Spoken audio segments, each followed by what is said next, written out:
An upcoming vampiric post-apocalyptic action JRPG? Now you're speaking my language. This is the combat system in Code Vein Explained. Also, stick around after the combat section because I had a chance to interview the producer of Code Vein and have some more interesting details and game mechanics that I definitely want to share with you guys.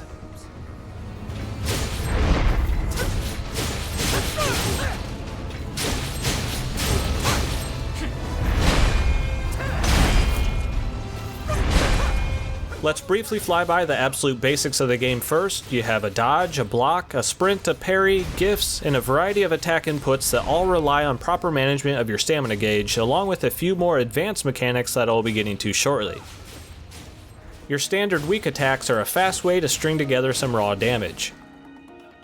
Your strong attacks obviously come out a little slower, but hit harder and usually provide extended reach. Strong attacks can also be charged up, however they can be risky to pull off, but still incredibly potent if used correctly.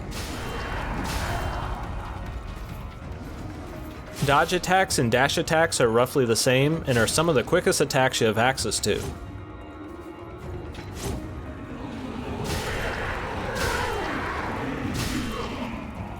Backstep attacks allow you to retreat and retaliate. Parries can be performed at any time with any weapon type.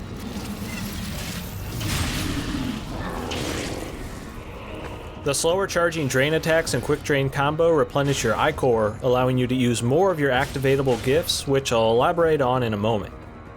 You also gain access to a launch attack when you enter what is called focus state. This focus meter builds up from either dodging attacks or taking damage, and when active, reduces your chance to stagger, improves your defense, refills your stamina, and allows you to perform this powerful launch attack. Your enemies have a focus state as well, and gain similar bonuses to you, and you can tell when this is active by the meter above their health bar.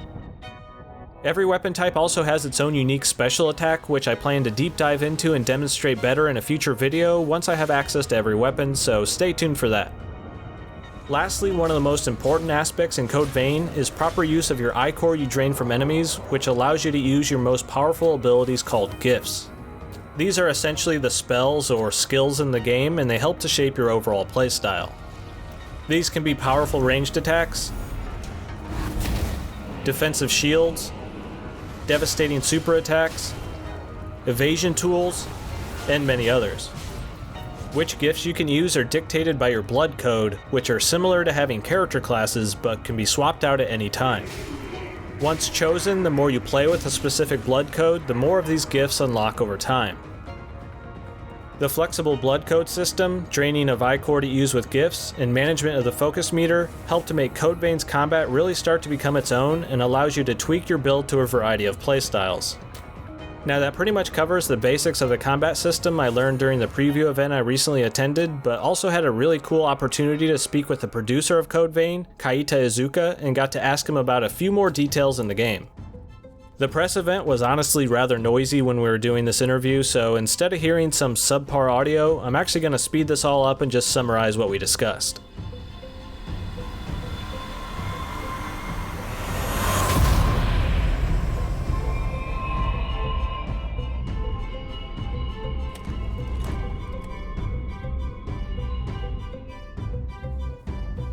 First off, I asked what the dev team is focused on refining the most since the delay from 2018. Mr. Iizuka stated that they focus the most on making the game overall more enjoyable by improving the unique player experience to offer more flexibility to each player. By watching the footage from the preview build in 2018, it seems to me like they really focused on tightening up the core gameplay and hitboxes while also working to make each of the blood code classes feel even more distinct. These do change what weapons and gifts you have access to, along with altering your stats, and some even change how your dodge functions, which really does make me all the more eager to try out all 8 of the blood codes. I then asked if they had any plans for enhancements for the Xbox One X and PS4 Pro at launch, and from what he said, they will have slight graphical improvements, which I'm guessing means increased resolution, but he didn't really go into any further details. I also asked what the target frame rate was for each platform, and he said they're targeting 30 FPS for the standard consoles, and stated it would be much higher for the more powerful systems. I'm guessing that means hovering somewhere between the 30 and 60 range, and will probably be something they continue to optimize right up until release. Code Vein is also coming to the PC, so hopefully this version allows you to play unlocked. I was also curious if the AI companion system in the game was planned from the very start, or if it was something they chose to implement further on during development. Mr. Iizuka confirmed that yes, having an AI companion was planned from the very start for Code Vein, and that's great to hear. I then followed up with asking if the game would be drastically harder if you choose to go without your companion, to which he stated that yes, the game will be overall harder if you choose to go it alone, but you will not incur any further penalties other than just being a man down.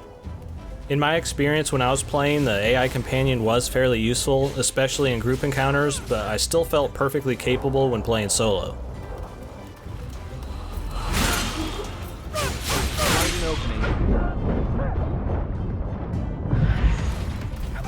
I then referenced the fact that Bandai Namco recently announced God Eater 3 for the Nintendo Switch and was curious if the team was open to the possibilities of bringing Code Vein to the Switch sometime in the future.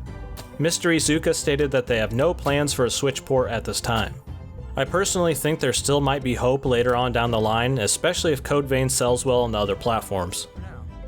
I also inquired if Code Vein will have a New Game Plus feature and if it will include any new enemy types or remixed enemy locations. Mr. Iizuka confirms that yes, it will have a New Game Plus feature, but will not have any new enemy types or changed up encounters. Sounds to me like the traditional upscaled enemies on subsequent playthroughs. I always like it when New Game Plus throws you off by changing things up a little, which was done decently well in Dark Souls 2, but even just having the standard upscaling, New Game Plus is always a great thing to have in games like this.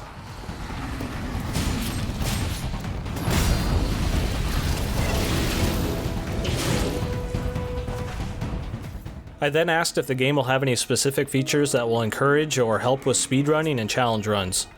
Mr. Iizuka stated that although no specific elements were added to necessarily encourage this, he still thinks the game will greatly allow for players to create their own interesting challenges to share and stream online. My last question was asking if the development team finds the common online comparisons of Code Vein to the Souls series and Bloodborne to somewhat hinder the creative freedom of the team, or if they admire these comparisons. Mr. Iizuka claims that they actually welcome this comparison because it motivates the team to try even harder to make Code Vein stand out amongst similar style of action RPGs. From what I played, it feels quite familiar for someone who has played nearly every game with the moniker Souls-like, but the numerous small tweaks here and there in Code Vein quickly start to pile up to make it start to feel like its own unique thing. The game seems to offer some really in-depth micromanagement of stats, abilities, and just tons of stuff to tinker around with in the menus, which I'm always a fan of in RPGs. It also has a unique mapping feature that allows you to reveal areas of the map by purifying the miasma of corrupted checkpoints or by killing the infected enemy who is spreading it. Often these games opt to have no map whatsoever, but I appreciate the addition of this purification system because it still rewards exploration without making you feel like you're absolutely lost. Let go! It'll swallow you up!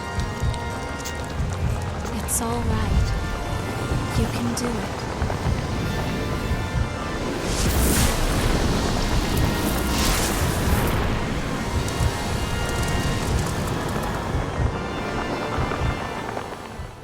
Overall, I was pretty impressed with Code Vein. The combat felt satisfying, and the progression of my character felt rewarding even during the short amount of time I had.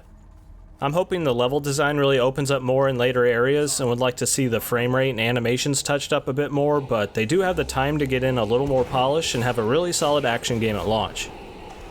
I also wanted to let you all know that an upcoming network test is coming soon, which will be a great way for you to get your hands on the game early as well.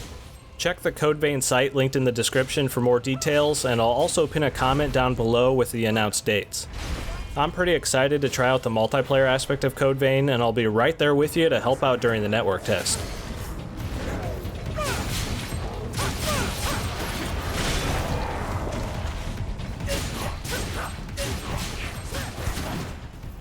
Now, if you happen to love gaming as much as I do, consider subscribing to the channel and let me know what your thoughts are on Code Vein, and I'll do my best to answer any questions you might have.